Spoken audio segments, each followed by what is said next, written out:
Bloomberg Audio Studios. Podcasts, radio, news. This is the Bloomberg Daybreak Europe podcast, available every morning on Apple, Spotify, or wherever you listen. It's Monday, the 21st of July in London. I'm Caroline Hepker. Coming up today, the EU plans its tariff response as the prospect of a US trade deal begins to dim. The London Stock Exchange reportedly considers options to allow 24-hour trading. Plus, suffering from self-inflicted injuries, Elon Musk's empire creaks under the strain of his ongoing antics. Let's start with a roundup of our top stories. Bloomberg understands that EU officials will meet in the coming days to discuss how to respond to a possible no-deal trade scenario with President Trump. The move comes as the US is said to be seeking tariffs on EU goods higher than 10%, with limited exceptions. However, speaking to CBS's Face the Nation, the Commerce Secretary Howard Lutnick said that negotiations were going well.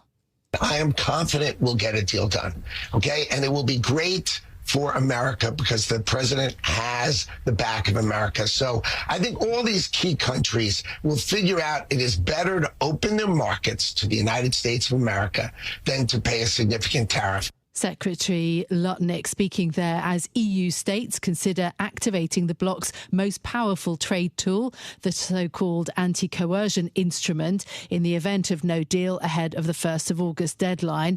The ACI would grant officials broad powers to take retaliatory action, including new taxes on US tech giants and restrictions on US investments in the EU. Now, the lack of sustained progress on a US-EU trade deal comes as Bloomberg Economics calculates the likely impact of tariffs, which are now at their highest rate since 1939. With more, here's Bloomberg's Chris Pitt.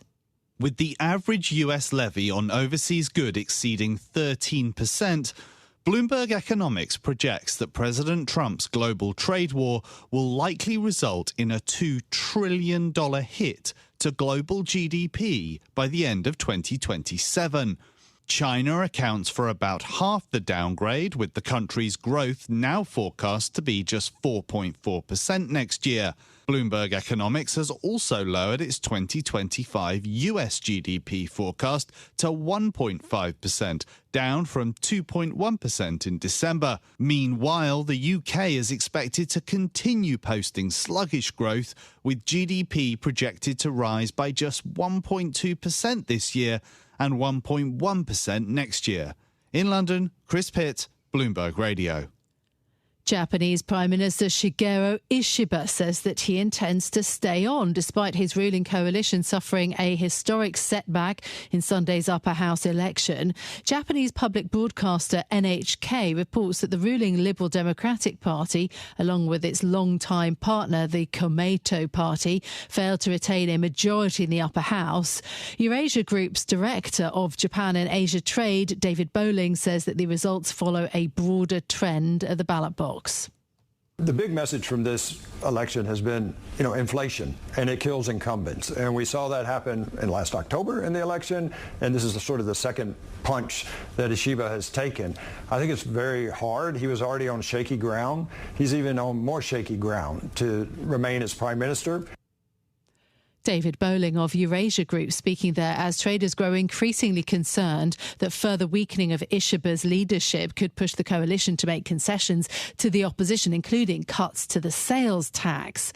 Investor scepticism over lawmakers' ability to rein in spending is one factor helping to drive yields on Japanese debt to their highest levels in more than 2 decades. Reports suggest that the London Stock Exchange is considering the introduction of 24-hour trading in response to growing demand from retail investors. According to the Financial Times, LSE Group is examining the practicalities of the move, including the technology and regulatory implications. The development comes as exchanges around the world consider expanding their trading windows, driven by a surge in individual investors trading via smartphones. The New York Stock Exchange, the Nasdaq and the CBOE global market have all applied in recent months to extend their trading hours. Here in the UK, home sellers are slashing prices at a record pace. That's according to new data from Rightmove, which says that the market is responding to high supply and buyer discernment. Bloomberg's Tiwa Adebayo has more. A decade-high number of properties for sale has tipped the scale in favour of buyers in some of the UK's most expensive areas. The average asking price dropped 1.2% to just over £373,000 this month, the biggest drop ever seen during a July, according to Rightmove. It's a trend that chimes with recent industry data, which points to home prices cooling since a tax cut for buyers expired in April. The shift comes as mortgage rates are also edging down. Data from Moneyfacts shows that the average 2-year fixed mortgage rate has fallen since the start of the year. In London, Tiwa Adebayo, Bloomberg Radio. So that's the housing market. Now to some sports news. World number one golfer Scottie Scheffler says he has worked his whole life to lift the claret jug after winning the Open in imperious fashion. The American clinched a 4-shot victory, finishing 17 under par at Royal Portrush. Scheffler is now just one major title away from completing a so-called career Grand Slam.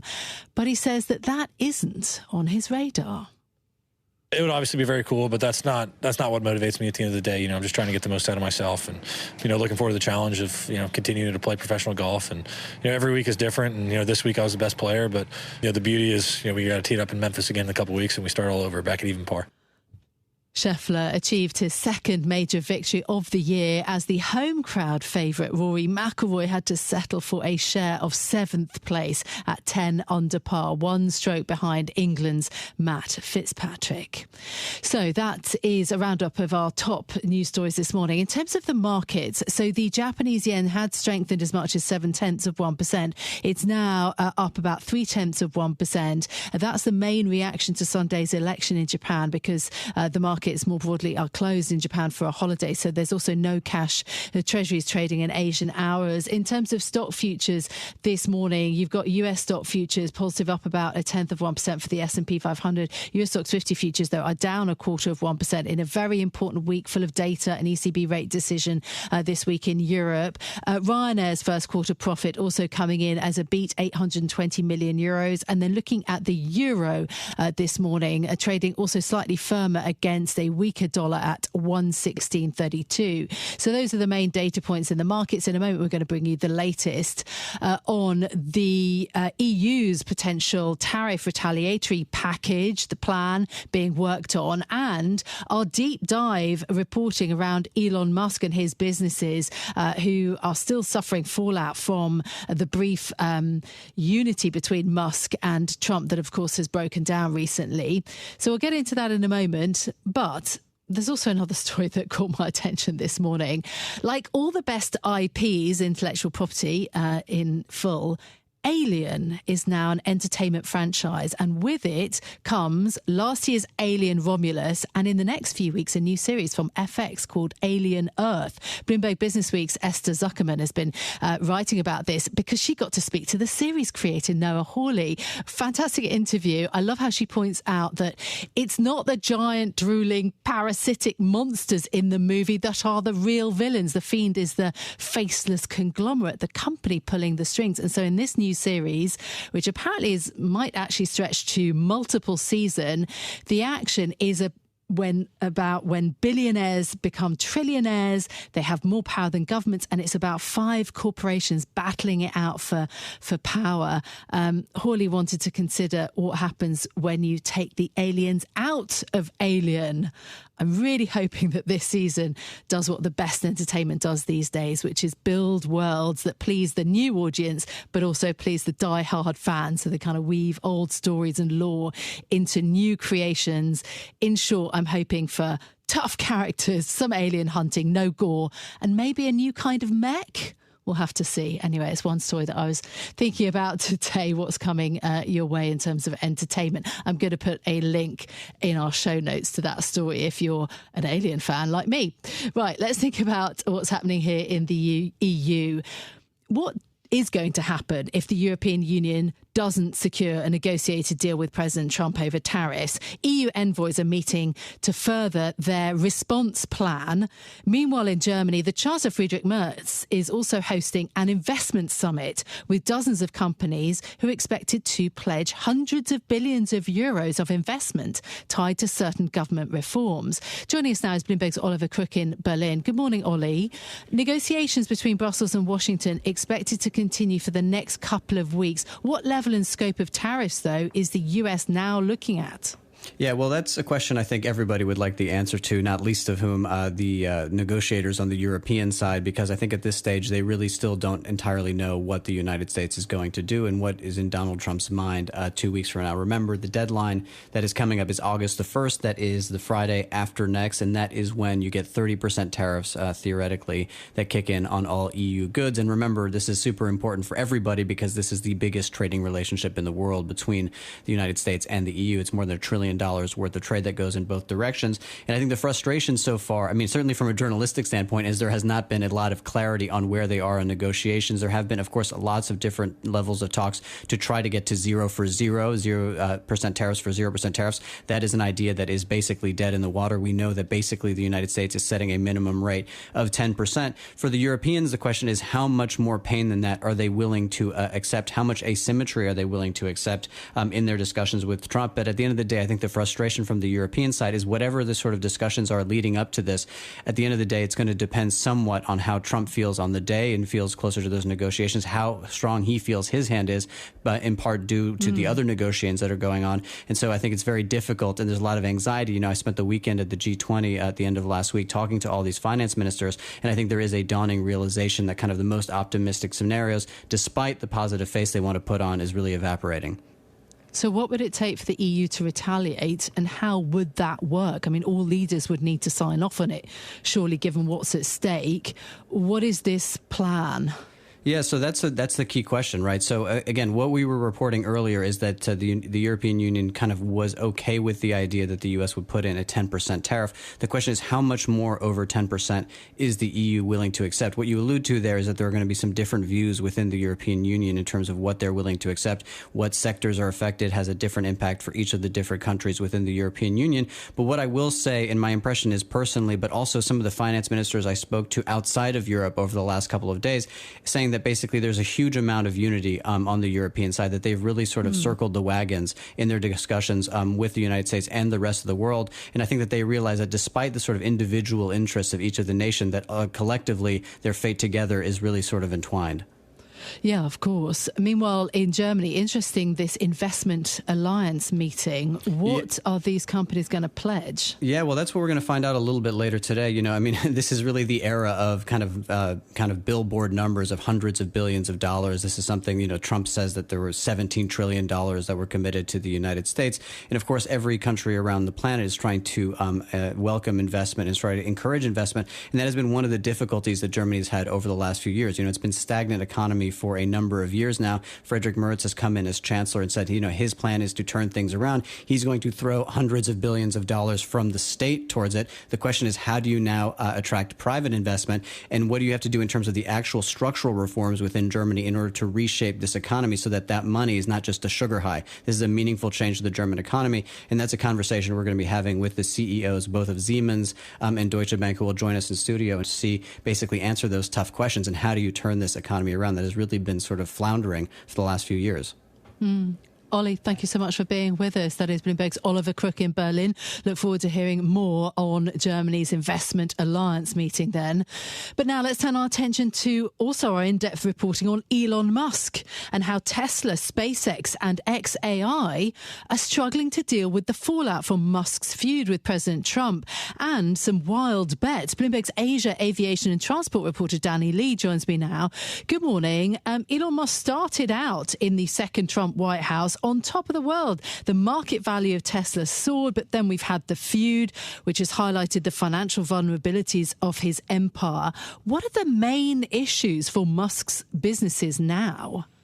Yeah, Caroline, good morning. And what we are seeing is an existential crisis for the kind of fate of Tesla, of the wider Musk magic that produces a lot of the valuation, or underpins a lot of the valuation, right?